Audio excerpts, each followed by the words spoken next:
O que é prisão em flagrante? Eu sou Laís Martins, advogada criminalista, especialista em Direito e Processo Penal, e hoje eu vou desmistificar algumas situações sobre a prisão em flagrante. A prisão em flagrante, ela é uma medida pré-cautelar, ela não é cautelar. Dentro do processo penal, nós temos medidas cautelares que servem para proteger o processo ou vítimas testemunhas do réu. Quando, por exemplo, o réu está ameaçando uma testemunha, o juiz pode decretar a prisão preventiva, que é uma medida cautelar, para que ao longo do processo aquela testemunha esteja livre para poder prestar seu depoimento e o processo seguir corretamente. Então, a única coisa que pode manter uma pessoa presa é uma medida cautelar, é a prisão preventiva ou a prisão temporária. A prisão em flagrante, ela não mantém ninguém preso. Então, uma pessoa que é presa em flagrante, ela só vai ser mantida presa se o juiz vê a necessidade da aplicação de uma medida cautelar daquela pessoa. É por isso que tem que passar por uma audiência de custódia, onde o juiz faz essa análise. No meu canal do YouTube tem um vídeo sobre a audiência de custódia que eu explico para que ela serve, quando que ela deve ocorrer, como que ela deve ocorrer e que ela não é uma medida para soltar bandidos. É para ela analisar a legalidade da prisão em flagrante, que é o que nós estamos tratando agora. Qualquer um pode realizar a prisão em flagrante, qualquer um do povo e os policiais. E muito que as pessoas escutam também é que a prisão em flagrante ela só pode ocorrer dentro de 24 horas, o que não é verdade.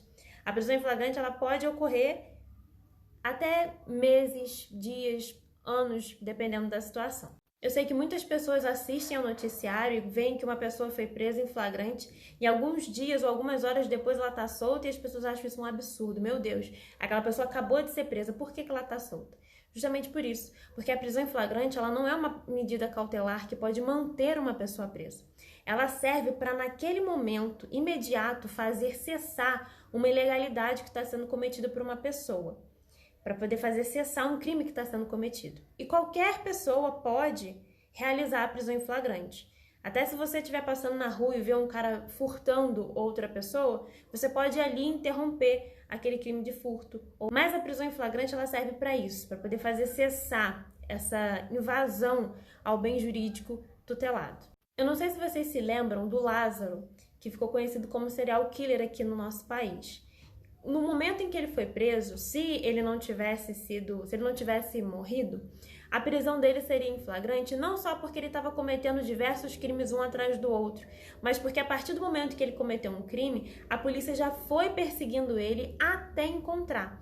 Então, quando uma pessoa comete um crime, vamos colocar no caso dele, né, um crime de homicídio, e foge, e a polícia começa a perseguir ele e não para mais, aquela perseguição pode durar semanas, pode durar meses, pode durar anos. E quando aquela pessoa finalmente for encontrada, vai ser considerado prisão em flagrante, porque ele foi perseguido. E não quer dizer que a polícia não pode parar de correr atrás dele, porque vocês lembram que no caso do Lázaro, a polícia parava, fazia uma campana, ficava acompanhando. A questão é aquela perseguição, aquela busca, não pode parar. Outra situação em que a prisão em flagrante pode ocorrer é quando a pessoa é encontrada com objetos que façam presumir que foi ela que praticou o crime. Eu vou te dar um exemplo.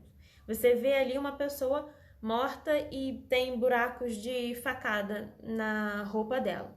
Você vai andando numa esquina e logo lá no final você vê uma pessoa com uma faca na mão e aquela faca toda ensanguentada e a blusa dela cheia, o rosto tudo cheio de sangue. Essa situação faria presumir que foi aquela pessoa que cometeu um crime, então aquela pessoa ali pode ser presa em flagrante.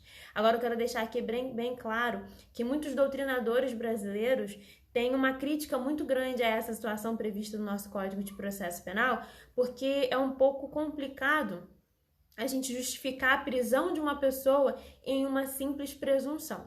É claro que vai variar de casos em casos o tamanho da presunção daquela situação.